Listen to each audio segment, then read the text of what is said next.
Кога парите го форсираат интересот, бизнисот, тогаш се знае, некој страда.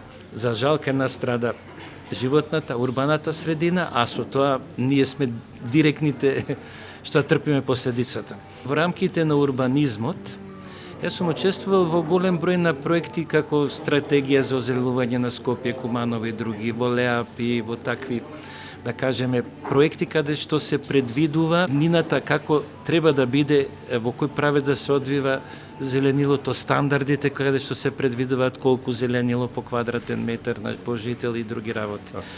После земјотресот во Скопје преминува во една силна урбанизација. И тоа е негде до 90-тите години, кога доаѓа оној друг период од цената уредување, каде што приватниот капитал почнуваат многу згради да се градат. Почнуваат. И сега и самите општини и државата се доведе во ситуација финансиски да зависи од вложувањата во градежништвото.